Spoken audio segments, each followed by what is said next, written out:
Good afternoon. Thank you for coming here to PEPAYS today. I'm very glad to introduce our guest speaker. This talk is a PEPAYS research seminar, and we thank the department and the PEPAYS research group for the support. Our speaker today uniquely, or in a unique way, wears two hats very comfortably, and that's quite a challenge in the field of sports psychology. Dan not only bridges the scientist-practitioner gap, but he's able to take two different perspectives in his research. Perspectives encompass both the world, and that's quite interesting. Although some of Dan's most significant contributions have been understanding the psychological characteristics of Olympic athletes, he's done a huge amount of work on coach education. He's been a accredited practitioner with the United States Olympic Committee. He's on the Science and Technology Committee for over 10 years. He's heavily involved in coach education within a number of entities, including wrestling and tennis in the United States. He's been a keynote speaker at PEPAYS. Dan is the director of the Institute for the Study of Youth Sports and professor in the Department of Kinesiology at Michigan State. He also has a fondness for the history of Irish castles, and he's discovered over the last 24 hours. And it's my pleasure to welcome Professor Dan Gould.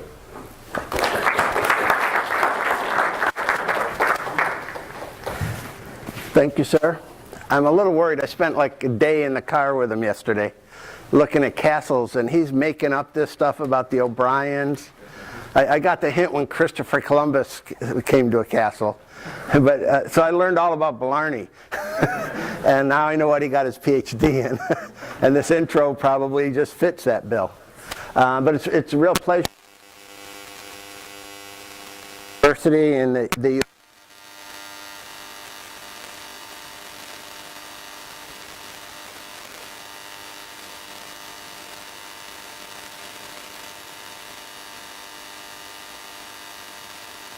they're out of proportion. But where the circle is, that's sort of the Midwest, and that's a Great Lake area, and that's Michigan, the light blue state, and there's like a lower peninsula and an upper peninsula. And I'm in East Lansing, and Lansing's the capital of our state. Our state's about 9 million, so I think pretty similar to your country in size. And I'm from Michigan State University. We're a big sports university. So it's our football stadium that seats about 78,000. Basketball, Breslin, about 18. We're pretty big in basketball. This is just a pretty building, you know, the classic pictures. That's Sparty. He's probably the best part. That's our mascot. He used to be bigger, but then the steroid thing came in, so they downsized him a little bit.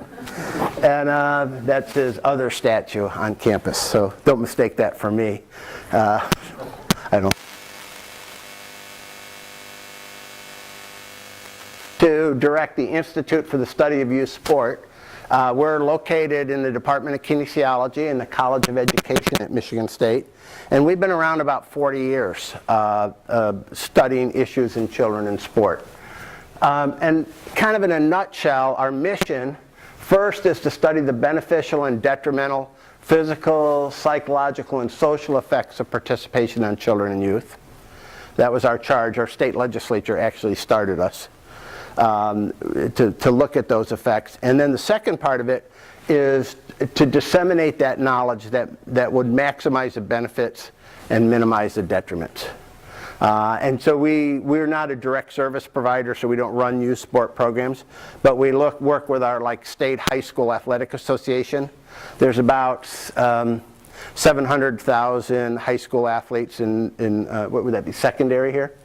Secondary school athletes in Michigan, and we train all the coaches, and we run like a leadership program for high school captains, things of that nature. We work with another group in Detroit, Michigan, the Police Athletic League, that runs programs for about 11,000 children, mostly underserved, and with kind of a big character emphasis to build better kids. So that's what we do. And we kind of picked this up a few years ago. It was kind of a buzzword on campus, but advancing knowledge, transforming young lives, that's what we're trying to do with our research and outreach efforts. And we do outreach projects. Some of those I just mentioned, like the high school coach training program or youth leadership, things of that nature. So, you know, we go out in the community, work with partners. We don't necessarily have a research component to it, although we try to whenever we can, but it's strictly outreach. Then we have our research projects, and then we have teaching, developing. We have quite a few PhD students that go on to work in universities or in organizations to promote children in sport.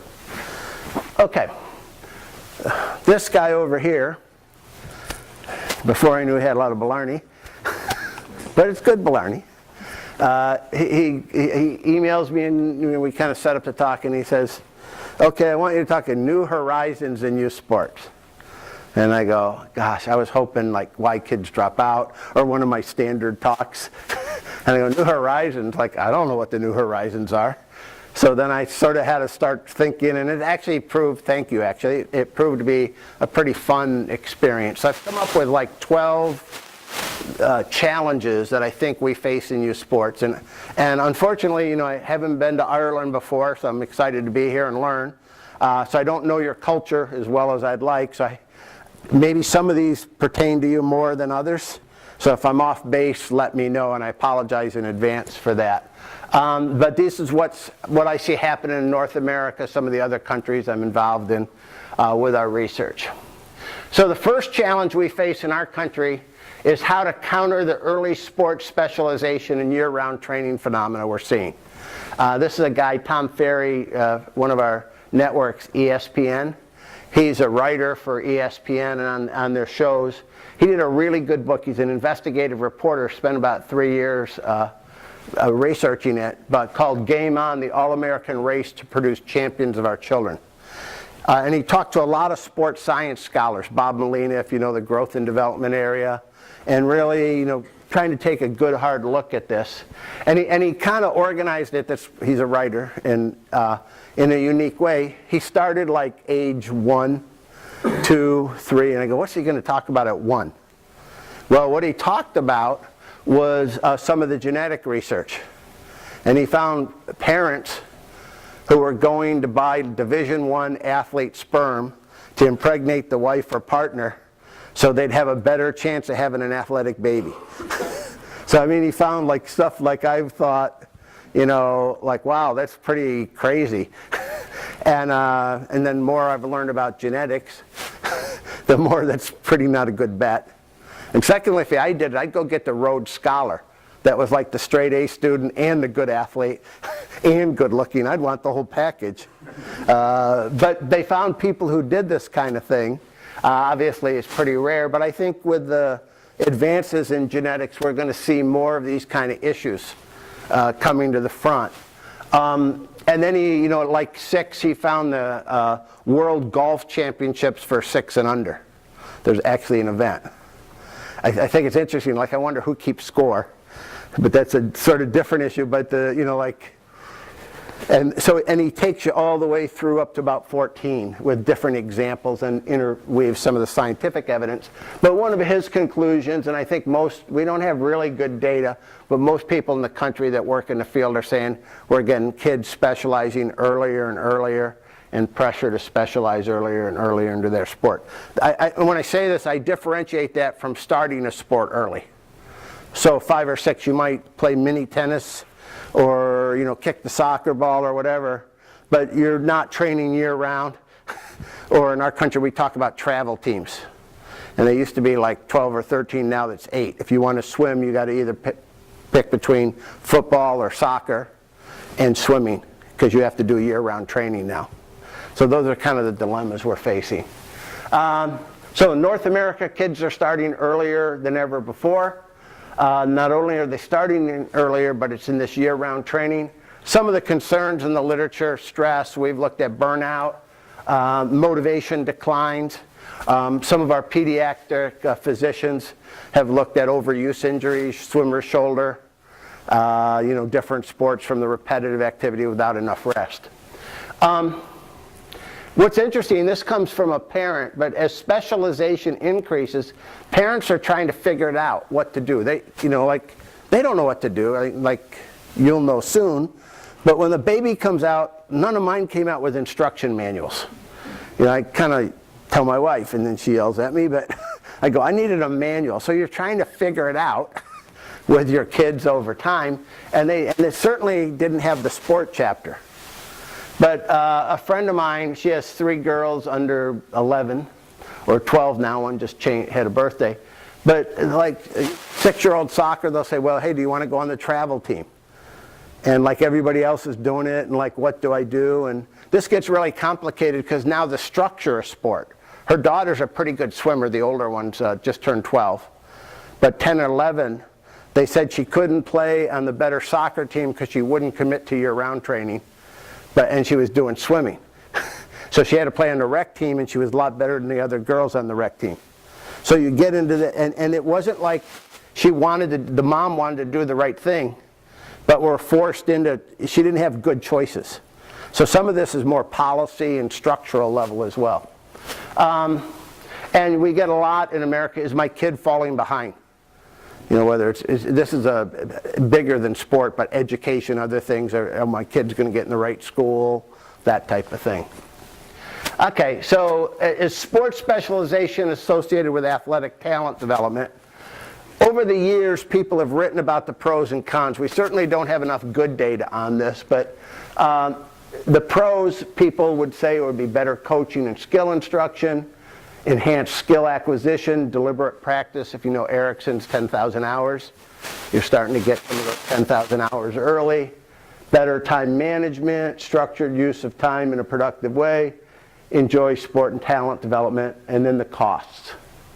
Time demands, cost is financial costs. Sorry, I looked at what do I mean by cost? Financial costs, time demands, burnout, increased stress, social isolation from the peer group because they're off training, maybe in a different place, not in their school.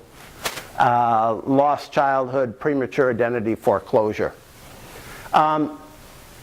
Again, I mentioned the Erickson stuff that made famous in the deliberate practice of expertise. I don't know if you're familiar with that, but it's sort of this general rule, 10,000 hours or 10 years to become an expert at anything. A real neat book out now called The Sports Gene, more of a popular book by David Epstein. I just heard him speak a couple weeks ago. And he says if you look really carefully, he's actually a pretty good scientist, but he's a writer for like our Sports Illustrated. And he said Erickson never published standard deviations. So Epstein goes, it's 10,000 hours plus or minus 10,000 hours each way. Because some athletes it takes 15,000. And he gave examples of like a high jumper that in like basketball shoes jumped like 7 foot. And actually went on and won world medals with like not all this training, just sort of on ability. Now, there's probably a middle ground here. Like to me, to be really good at something, you do need to accumulate a lot of hours of practice. Whether it's this magic 10,000 is a different story. But that's actually gotten some popular press in the U.S. So now you get parents. Well, she's 6, so I better get going. And what's the volume we need to get the 10,000 hours in if I want her to peak at 15?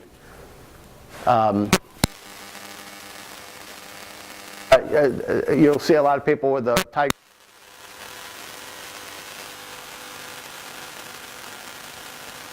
That's probably the fact that coaches in our country, the better coaches, you move up to a better team. So it's the new Pat Duffy and the group with the International Coaching Council is doing a lot of good work now, where they're trying to do coaching schemes where you could be the highest master level coach at entry sport. So I could be, you know, like the highest level of coach in Ireland, but I coach 10 and unders. But I'm just the best at the world of coaching 10 and unders. But in the old systems, it's like if you wanted to progress in coaching, you went up to older age groups, and if you're the pro coach, then you're the best coach. So there's some things like that acting. To keep up with the competition, fear of falling behind. Myths associated with athletic talent, we've talked about that, and I'll come back to that. Parental commitment to allowing children in our country to be all they're capable of being. Well, I want him to develop, so I've got to give him all the resources. It's kind of natural to do as a parent. You worry about your kids, especially this day and age, turning out, with the economy and things like that. You want to make sure they're going to be successful. Parents, this is interesting. Jay Coakley, if you've read any of his work, sports sociologist, talks about parents judging their parenting self-worth on their child's achievements. So people have always talked about the parent living through the child. This is a little different take on that. In our country anyways, in North America probably, 30 years ago, if your kid went to jail, everybody'd say it's too bad, it's kind of unlucky. Now they'd want to send you to jail with them. And if your kid goes to Harvard, they want to study you to see what you did. So your worth as a parent, if your kid's a better ball player, you must have been a better parent. So parents sort of unknowingly get sucked into this. The more my kid achieves, the better I'm doing as a parent. So I think that's an interesting one. We know pressure from coaches, high parental expectations. In our country, the way our sport's set up, where you can get your college education paid for, which could be $100,000 in many cases, from over 4 years. We hear more and more, I'm putting my daughter in soccer to get a college scholarship, or whatever it might be. And again, we better get her started early, or him started.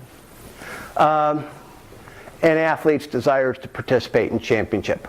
Worsham looked at a lot of this literature about 12 years ago, or 14 now, and he said, when you just look at the sheer statistics, like in our country, when we look at the number of athletes who make it to college, the number who make it to pro, I think the best rate was baseball.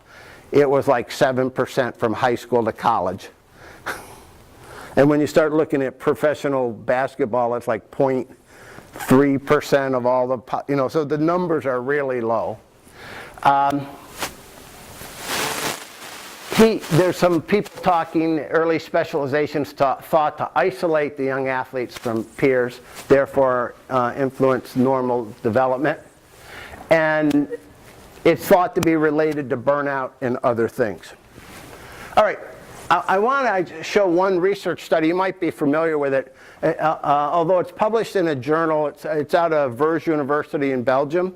It's published in a sport management journal. So it's not probably going to be picked up in the normal sports science research. I saw it a couple of years ago in a pre-print. I was there doing some work.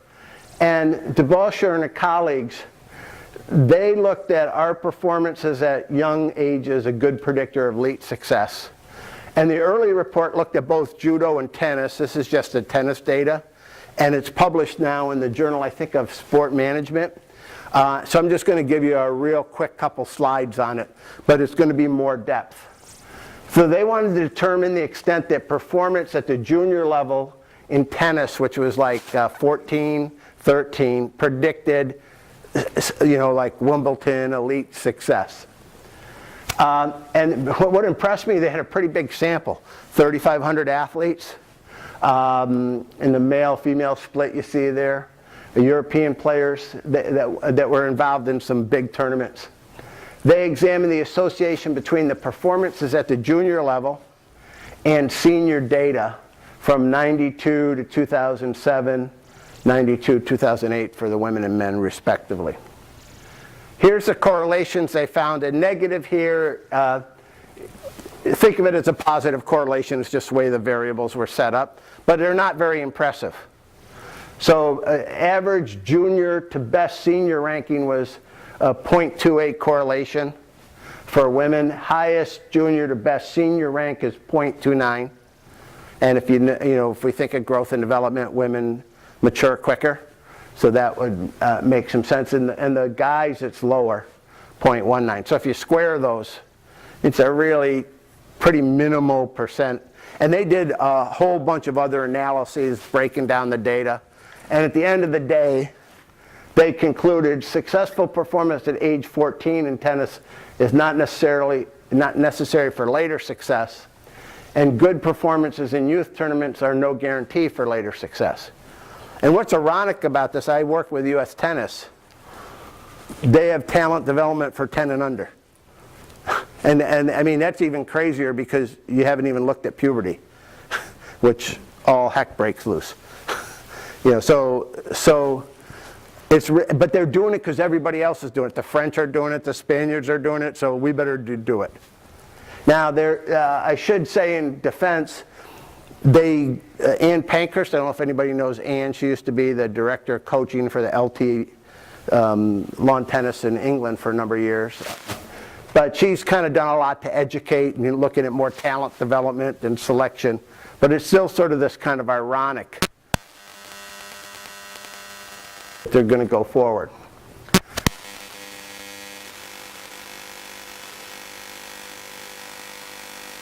From Society of Sports Psychology, a position statement. Early diversification, so sampling a number of different sports does not hinder elite participation, where peak performance is reached after maturation. The exceptions no one's quite figured out are figure skating and gymnastics for girls, where you sort of peak at 14 or 15, and they say those are early specialization sports. Early diversification sampling's linked to a stronger sport career and has positive implications for long-term sport involvement. Most of the data suggest that multi-sport participation sets a kid better up for long-term success in a given sport. They think for a lot of reasons. One, you protect against injuries and burnout because you have seasons and you're doing things. I often use the example there, Andy Roddick, from my work in tennis. He played high school basketball in the U.S. So he was specialized in tennis, but even through high school in that season, he probably cut his tennis back and played basketball. All right? Early diversification sampling allows participation in a range of contexts, and that probably has good positive youth development benefits. High amounts of deliberate play, that's something Cote came up with because Erickson talked about deliberate practice based on music, like you're in a room doing the violin hour after hour, but talks about kids like in rugby, they can be doing deliberate play, or the street kids in Brazil with soccer balls. And they're doing it for hours and hours, but it's more play. So he's termed that, during the sampling years, builds a strong foundation of intrinsic motivation, and which is going to fuel long-term participation. High amounts of deliberate play during the sampling year establishes a range of motor and cognitive experiences that children can ultimately bring to their principal sport interest. Around the end of the primary school, about the age of 13, children should have the opportunity to choose to specialize or to continue maybe at a different level. Okay? Late adolescents around 16 have developed the physical, cognitive, social, emotional, blah, blah, blah skills needed to invest their effort into highly specialized training in one sport. So that's sort of the model that you see the professionals disseminating around the world. All right, now this is off one of your websites. Here in Ireland, and this actually brings me to my second point. Spent a long time on the first one, but I think it's especially important. But my second point, what's the proper balance of support versus challenge in the middle years of involvement? So they talk about active start, fundamentals, learn to play, some of your physical literacy down here. And then you get into training to train, training to compete, training to win, high performance. And I think this kind of zone in here, when kids are like 12, 13, and 14, we don't know much about that zone. But in some ways, if we do the perfect youth sport program that I'm all about, positive experiences, everybody plays, we're not eliminating kids up to 12 or 13. And then sometimes I think then all of a sudden just cold turkey, now we're cutting kids. It's sort of like you're going from like everybody plays and has a good time to like not everybody makes a team. So I think we could do a lot to really, we need to figure that out. And I don't know if we have physiologists in the room, but like in swimming, are there optimal windows for physiological training? I know some people have written about it and there's bones of contention. Or Lloyd, he's from Cardiff, just did a big talk in the US, and he studies strength training periodization.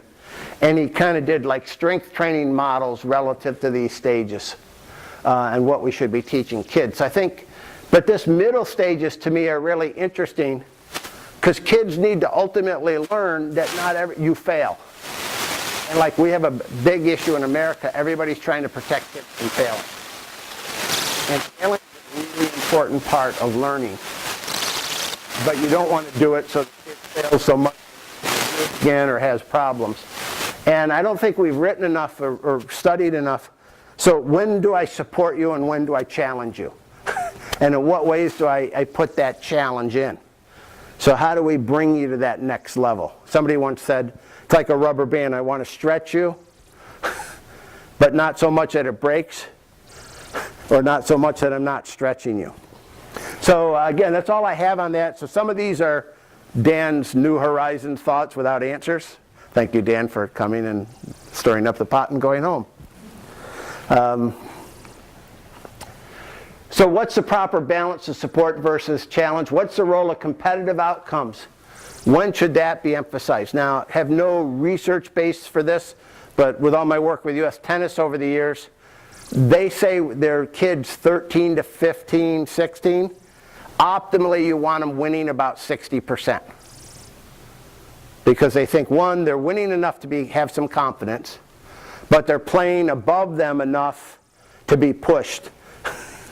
And yet what we found, they actually had to change the ranking system in the U.S. because parents would dodge tournaments where better competition was to protect the kids' ranking. So you get into those kind of things in sport. Okay, the role of adversity. Collins and McNamara have done some interesting work on mental toughness, retrospective work looking back on outstanding athletes. Most overcame some adversity in their life. All right, some of this occurs naturally, but they've suggested in higher performance track kids do we systematically give them some adversity. Now you've got to know what you're doing to do that, so you're going to screw some kids up. But it's an interesting notion. And then an interesting study by Bell, Hardy, and Stewart that just came out. It was done with England cricket. And this was like 18 or 19-year-old players. But it was really interesting. They put in an environment that emphasized transformational leadership, which is basically transformational leader. I get you to believe you can do things you didn't think you could do. And I connect with you and help you come up with goals. And they really emphasize in this training program for a year, this transformational leadership to getting players to believe they could do things they didn't think they could do. And at the same time they said, but there's going to be consequences for things. There'll be winners and losers and this kind of punishment.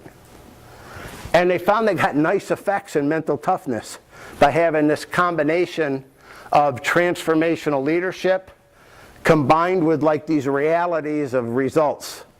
And to me that kind of makes some sense. I think it's tricky to do with the idea that if you buy into it, I'm not fooling you. So you don't come in today and I just treat you terribly and make you feel like a terrible person. But I kind of explain to you, hey, we're going to try to make you the best you can be. It's not always going to be easy. Some days I'm going to be on your case, other days. And that message is coming repeatedly. You sort of have a choice to do that and kind of understand versus the old, I don't know if you have it here, but I'm sure you do, like rugby coach or football in our country. They just yell at kids from dusk to dawn. And they don't know why or what's going on. I see some of us have had that coach. Okay, so those are some things we look at. Another huge issue I see around the world is online education. First, we can't be ostriches and put our heads in the sand and pretend it's not here. Online ed's here, and it's affecting all the big universities, and we better know how to deal with it. Okay, but how well does it work? We're pretty sure a lot of traditional coaching ed doesn't work that well. But how does online coach ed work? And there's more and more parent education online. We have Andy Driscoll, one of my students now, is doing an evaluation of the U.S. swimming mandatory online coaching education program and how that's being interpreted by the coaches and being influenced. Again, some of these, there's not much data, so hopefully some of you might get interested and pursue some of these. Or maybe you have data and can teach me, because I certainly would like to learn.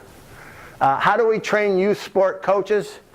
I mean, this is New Horizons, but that's been around since like our institute started, and probably the Youth Sport Trust. I think we're still trying to figure it out.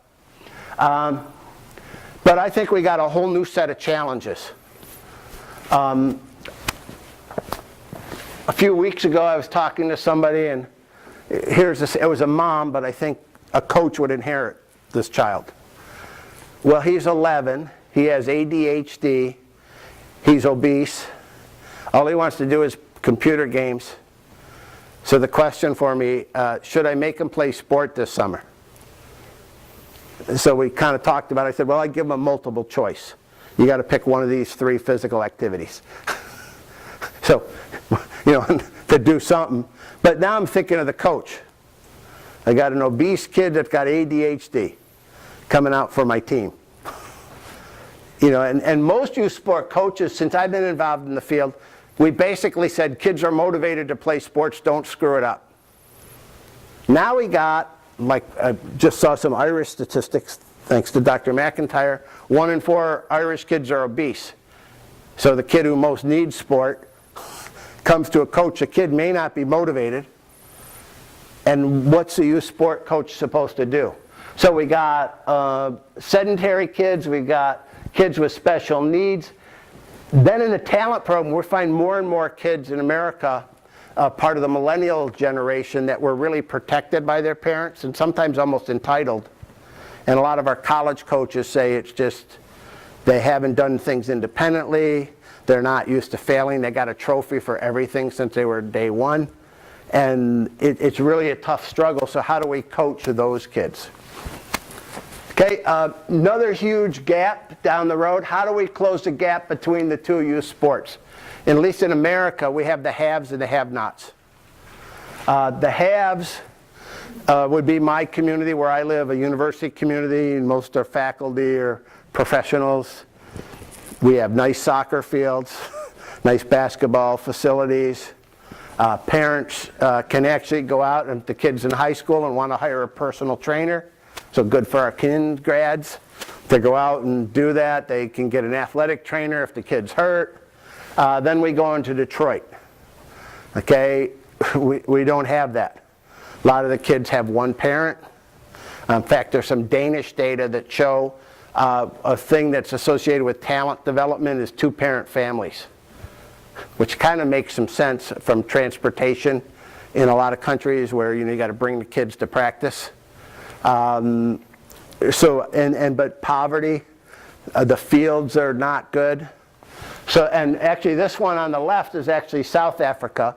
That's the town in Kayamandi. We did some work there on youth development and how sport could be used there. And on the right is refugee kids in Lansing, Michigan. We ran a program. They come to the U.S. and use sport to enculturate them. But they were in the poor districts with the poor schools, etc.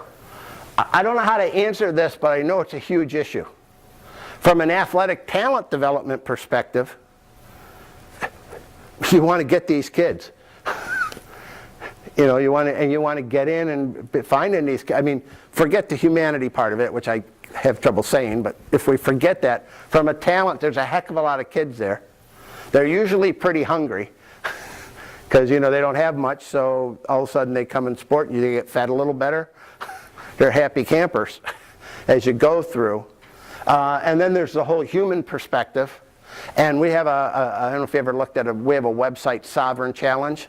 Breeding grounds for terrorism, where you go into poverty, no positive future.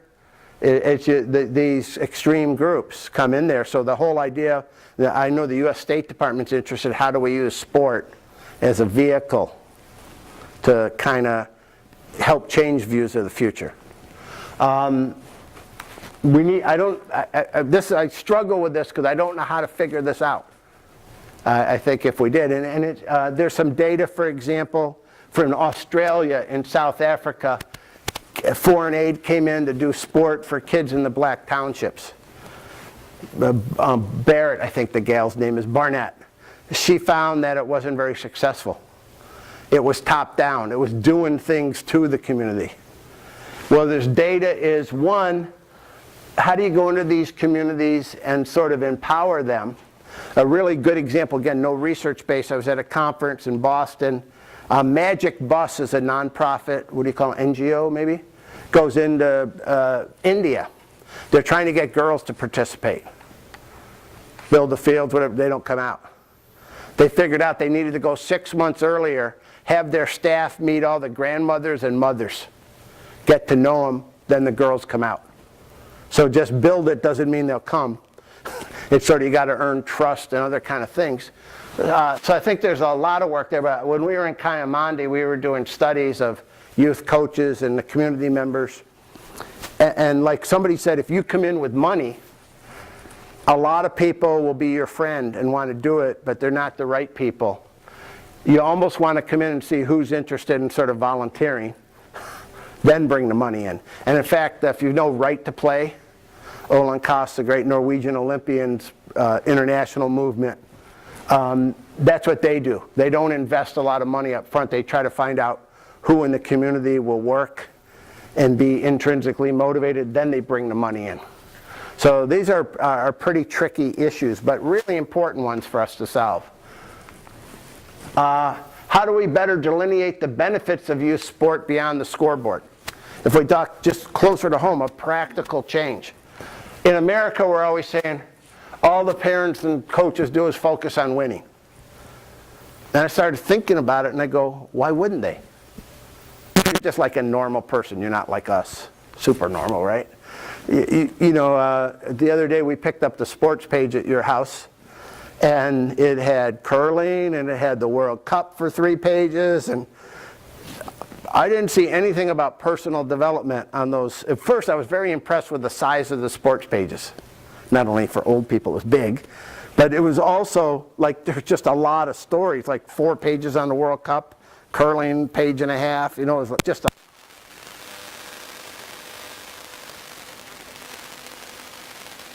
kids rugby team. Hey, why wouldn't I stress winning? Because that's all I read about. So I think we need to think about different ways. We know we just did a review for our President's Council on Nutrition and Fitness of the role of sport, and there's been one done in England. It's pretty clear there's a whole ton of physical and social and emotional benefits to participation. All right? But how do we get that conveyed to the public?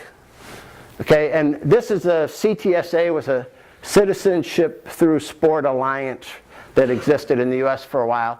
And they came out, I'm going to start with a coaching one, and I'm going to bring it back to parents and things. But they came out with a report card on youth sport. I was involved in this. And what they did is they had expert panel come in the US. We have a big paper called USA Today that evaluated, you know, subjectively all the youth sports in America. And how are we doing A, B, C, or D, or F failing? And how are we doing on a coach-centered philosophy? How are we doing on coaching? How are we doing on health and safety?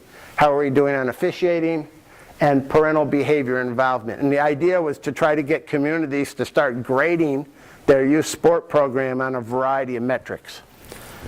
I haven't got anybody to do this yet, but I would love to get youth sport programs. So your kid plays field hockey here, and maybe I'm making this up, but it goes 4 months.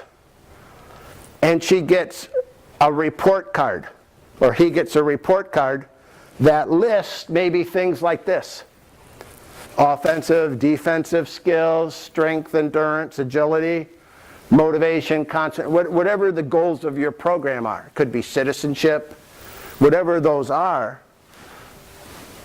And the parent gets that. To me, it's not a magic solution, but over time, we're starting to show them a different scoreboard. Okay, and some of the other groups we work with, we got a really good high school association.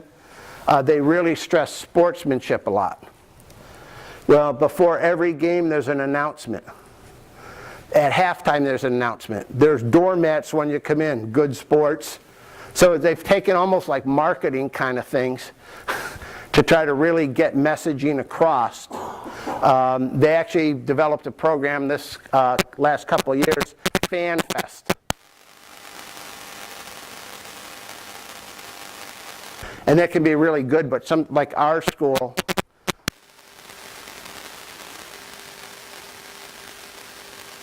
Our Collegiate Athletic Association says good sport. They have that announcement.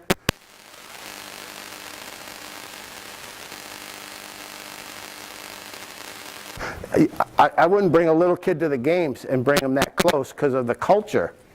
So I just think there's a lot of things we could do here to try to think about changing the culture of youth sports. Sometimes I think we think about programs, but what can we do? One person I met in a youth sport program, real innovative guy named Dan Varner, he suggested that, he was talking about retention of kids. If you come to the championship and you've had kids drop out, that counts as a loss. So if you have 12 kids on your basketball team and 2 quit, you're undefeated, but no, you're not. You're 18-2, not 20-0. Now again, kind of a radical idea, but it's a very different kind of metric that things count differently. 7, what is the role of youth sports in combating the obesity crisis? I picked this up from the US, but you gave me good data today. It's about 1 in 4 here. Just Google it, you'll find, got a lot of overweight, sedentary, increasing numbers. How do we counteract that, basically? And I think it's interesting, like, if you look at the schemes where I had like the talent development schemes, the green slide, and you get sort of in the training, cutting kids, or they don't make the roster. Or they can play varsity sport, but then the alternative's sort of a joke. The uniforms aren't very nice. It's just different. Versus, now I know in some of the Commonwealth countries, when I was in South Africa at Stellenbosch, I was always impressed because they had like 13 rugby teams on the Saturday representing the university. All with pretty good uniforms and good officials, and their big problem was keeping the fields good. But they just played all day, and that's something we don't have in the U.S. Although that's starting to change. I'm being with older athletes, like there's now, U.S. tennis has started college team tennis, which is not varsity tennis, but it's like club tennis where you travel. But I think in the middle years of youth sports, how do we do that? We've interviewed some African American and Hispanic girls in the U.S. have some of the lowest rates of participation. So we've done some studies, and we find some, a lot of reasons for it, some culturally, but with the African American girls, we find hair. In the African American culture, your hair is really important. And their hair is a lot harder to take care of if they're sweaty and active. So do you get a bunch of salon owners together and come up with like manuals? These are the good do's, and don'ts of hair care to be an active girl. All right. But the other is, teasing from boys was an issue. But a lot of the girls, germane to this point, told us that I don't really want to play intense youth sport where I have to go like every night of the week to practice. But there doesn't seem to be anything where I could go 1 or 2 nights a week. So there doesn't seem to, it's like you're all in, or it's sort of like you're at the fitness center, and obviously that's important too, but for kind of a sport theme. So I think we really need to start asking that. What's the role of the rugby union in providing sort of a recreational stream for kids 12 to 14? We've already mentioned this, but okay, this kid comes out for your team. Like, I doubt, unless it's sumo wrestling, I don't know, it's going to be hard for this kid to have a really good experience, I'm assuming, just for movement type activities. Again, that ties back to the one earlier about how do we train coaches to do that? We haven't been very good at training youth sport coaches on how to not screw up motivated kids' motivation, much less now dealing with kids that aren't motivated. Okay, most physiologists and epidemiologists, I apologize if there's some in the room, but I've been in the US, discuss dosage, frequency, and intensity. All the studies are dealing with what's the dosage, how many minutes a week do we need and that's certainly important because that gives us, the steps that we need to get health effects. But less is said about the development of sports skills and perceived competence and things like this that correlate. I mean, being physically active sucks if you can't catch and you go out to catch something. You might have more activity because you're chasing the ball, but you don't want to come out the next day. So the whole idea of this, physical educators have talked for years about basic motor skills so kids are fit for life. And we know the perceived competence. If you don't feel competent at something, you're not going to do it. Many youth sport programs are designed for the most talented children, sort of a summary of what I said before. Many of the children and youth who need the sport the most are the ones less likely to stay involved because of sports skills and low perceived competence. And I've worked a lot at elite high performance sport. I've had people say, that's kind of weird, you're going to go run a youth sport institute. I don't think it's weird at all. I think they're connected.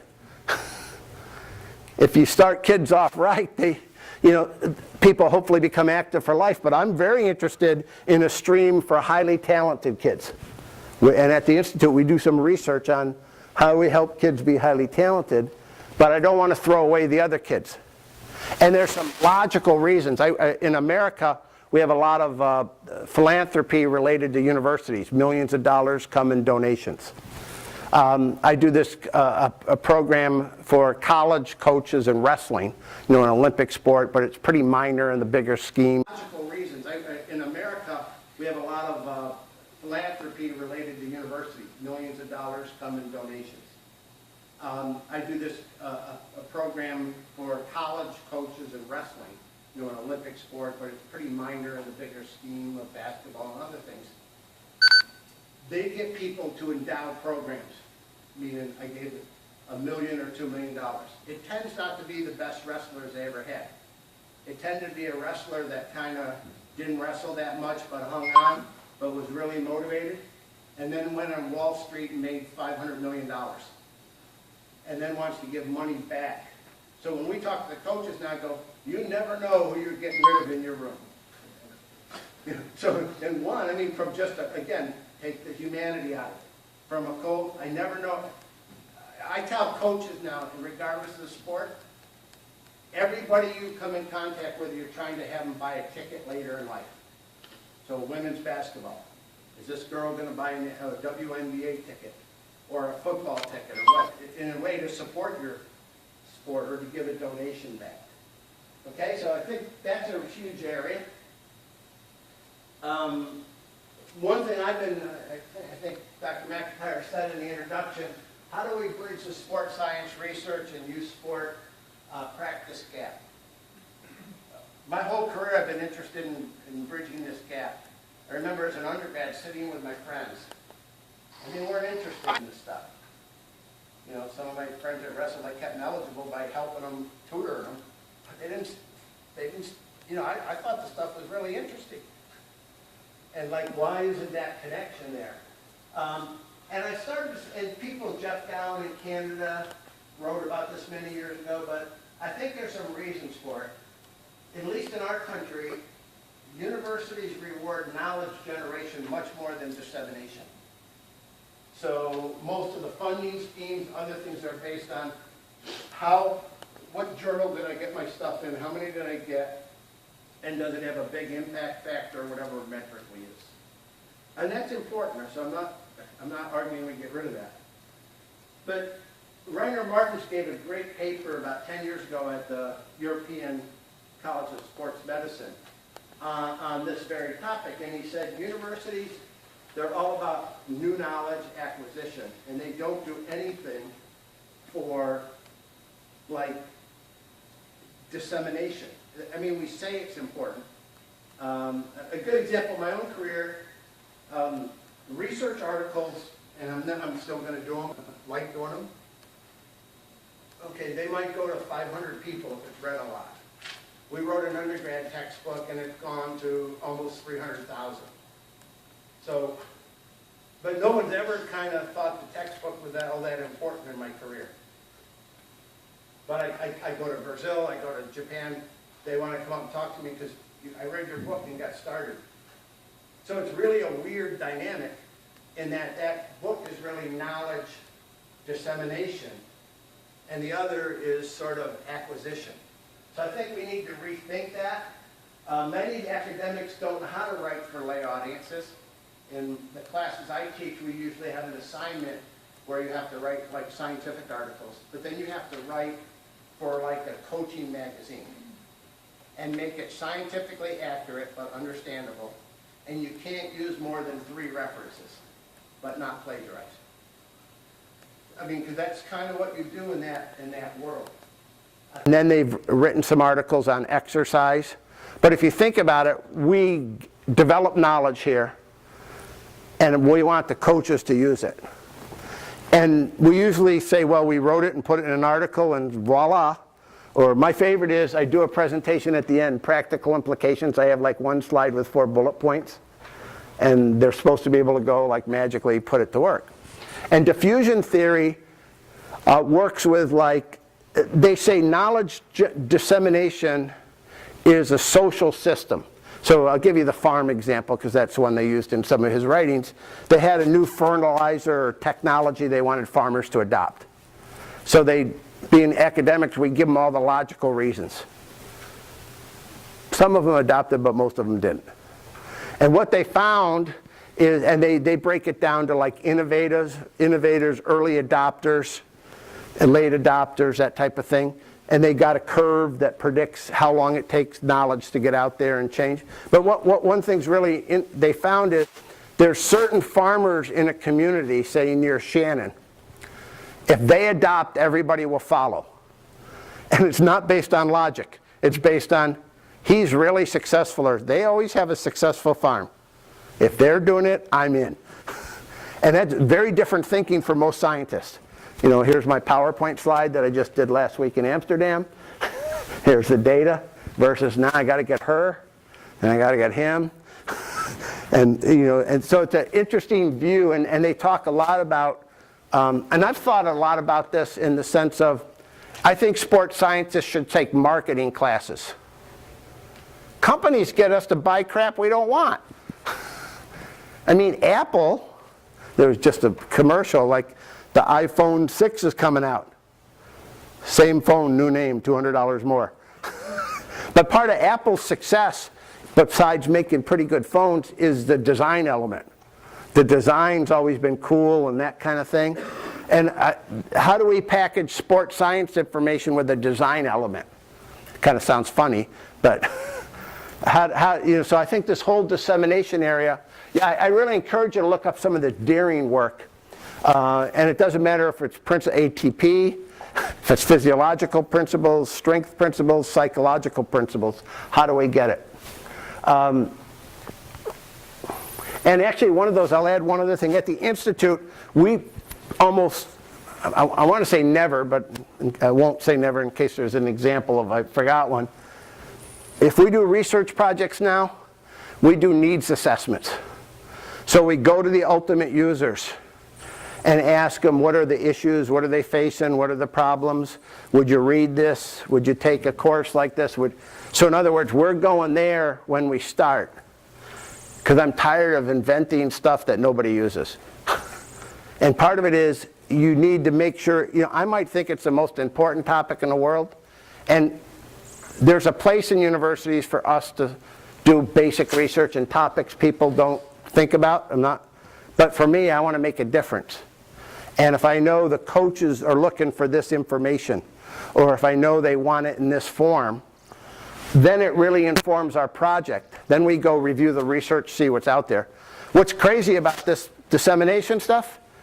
The vast majority of coaches don't need new stuff. They need to do the old stuff that, you know, the new horizons that we knew some of this stuff 30 years ago. And how do we package it so they read it or understand it or whatever? Okay, how do we help youth sport coaches realize parents are not the enemy? I don't know if I heard a couple snickers here, so I assume parents here can be high maintenance for coaches at times. Is that No or yes? In America, it's really the case. We've done some research. This was a little older research we did with tennis, but we surveyed junior coaches around America, a couple hundred, and they estimated 60 to 70% of sport parents facilitate their child's development. So it's pretty close to 70%. So if I'm coaching tennis, 7 out of 10 parents are just fine. 3 out of 10 I have some issues with, or maybe I don't have an issue, but they do something that interferes with their kid's development according to the coaches. So a significant minority of tennis parents hold attitudes or emit actions that inhibit their child's development. However, many coaches are hesitant to interact with all parents because of the actions that should be actions of a few. In other words, I'm a young coach, I'm 23, and I have a really bad experience with your dad. It's like, I don't want to, like he was overbearing, whatever. So now I go, I don't talk to any parents next year. Behind the tape, whatever. That really worries me because parents have, one, great resources, a lot of good information, okay, and then the coaches don't want to interact with them. And secondly, you might learn from the parent the kid's allergic to bee stings, which can be life-threatening. But unless you talk, you won't know that. Okay?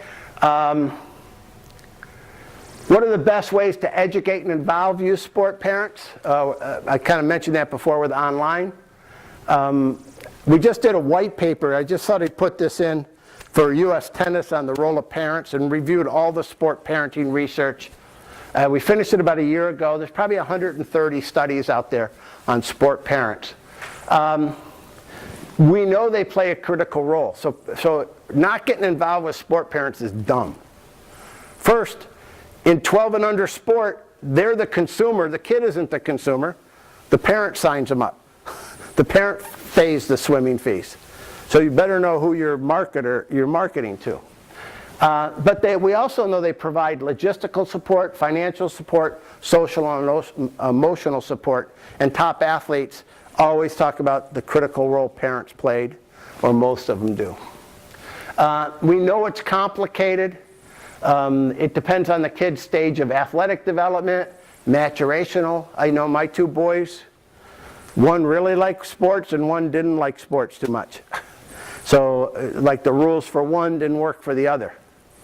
One was concrete and, like different messaging, but he always has liked money. He's an entrepreneur now. And he's been good, he was good with money. So I remember telling him when I was worried about kids smoking. I didn't tell him about the health effects. I pointed out how expensive the cigarette packs were. And I go, boy, if you smoke cigarettes and it's $4 and you smoke 1 a day, how much is that, Kevin? So I basically was selling the economics of it because that's how he thought. Okay, the other one is different. So how do we figure that out? The sports system can be pretty complex today. I don't know how it is here in Ireland, but it used to be simpler in America. The sport business is huge. Camps, personal training, etc. So you've got that. And if I own a gym and I've got a huge financial investment in that gym, I'm not thinking about not filling the pool because it's good for kids to have an off season. I'm thinking about, the recess is here. Let's have a special program to get ready for the season. Okay? We know parents are influenced by their own personality, their styles, their attitudes. I mean, the research points all this out, the climates they create. A big one, sometimes experts get up and they make it sound like there's a correct way to sport parent. I always say there's probably 10, 15 correct ways. We know there's some pretty incorrect ways in terms of child development. But the idea that everybody's going to look exactly the same and do it exactly the same doesn't make sense. But they follow probably some pretty good principle. It's going to depend on the child, stage of development, the parent, and the context, which is ever changing. So I had sport parenting figured out for the fundamental and active start stage. Now kids are getting cut, kids aren't playing. How do I deal with that stage? I'll give you an example of that. In a lot of our research, we interviewed pro tennis players retrospectively. So they're all successful professionals. They all wanted to quit in the middle years. They all thought about quitting in the middle years. How does a parent react to that? On one hand, you want to give your kid some autonomy. On the other hand, you go, well, we've been paying $20,000 a year to get to this spot. And, and kids, it's like when they get in the car and drive. You pray to God they have a minor accident, because then they learn. But you hope they don't have the life-threatening one, as you go forward. We know if there's a mastery, task-oriented climate versus an ego outcome, that's correlated. Again, that gets tricky in the middle years when we are switching to more competitive. And it's not just a parent-child relationship, it's a parent-child-coach relationship. Sometimes I think we leave that out, because you can get caught in the middle as a coach between a parent and kid. And when's your role to, when are you a coach? When are you overstepping your bounds and you're really telling them how to parent their kid? And when are you kind of doing the right thing about sport parenting? And then I throw in, if you're a 22-year-old coach and a 42-year-old mom or dad you're dealing with, there's sort of the age and how do you present the credibility. Like, what? You're young enough to be my kid. What are you telling me? So maybe you say, well, I was at this seminar and they told me this, and old people told me it. It must be good. We also know you can achieve competitive success from a sport parenting perspective, or your kid can, by doing it appropriate and not appropriate. We did that in some of our tennis research, so telling parents that it's sort of like the early days of steroids when they said they didn't work. It took us years to recover from physiologists saying, and experts saying it didn't work. And then the athletes say they did, so then you lose your credibility. What we found with tennis parents that were overbearing, like the nightmare, sometimes their kids get to pretty high levels. And usually, I remember one tennis player, I almost cried in the interview when he told us, my mom would rather have me, he went on and said his mom's insecure. So when everybody said, your son's so nice, he's doing so well, he's a real mature guy. He felt that really built his mom up. And he said, but she'd rather see me win a tournament now than come home and see her. And when you really think about that from a family perspective, that's pretty sad. Okay, or others will, they don't know why they're not motivated. Andre Agassi's book talks about how his dad was overbearing and he came through it, but how it was really hard. Developmentally inappropriate sport parenting is often associated with some type of on the or off-court consequence, like I just mentioned. A number of sport parenting programs have been proposed, but few, if any, efforts have been made to test their effectiveness. And I was just talking to somebody about codes of ethics. And there was one study about parent codes, where parents sign a conduct code. They got feedback from parents that then the administrators never enforced it. So you kind of signed this code, but then like it was worthless. Or to the online parent mandatory program, and a lot of times you can't get them all, this day and age where both are working. There, you do it online. Does that work? What do you present in that? One league we did talked about boosters. We do the front end training, and then mid-league we take a week off and we remind everybody of why we're doing it. Or do you send email blast boosters out or whatever, Twitter or whatever, to remind the parents of good behavior and what you're looking for. And then in our country, you probably need to have some legal things figured out. Like, it's really good to have a code, because if you ever kick a parent out of the league and they sue you, because everybody sues everybody in America, you have something written that said they agreed to follow these behaviors, and then you could demonstrate. So just sort of having some of that thought out. Okay, so I've rambled enough, hopefully not too much Blarney. I'm more than happy to answer questions. I did bring, if anybody's interested, some of our annual reports. Feel free to pick one up on the way out that kind of describe what we do. But let me stop and see if you have questions.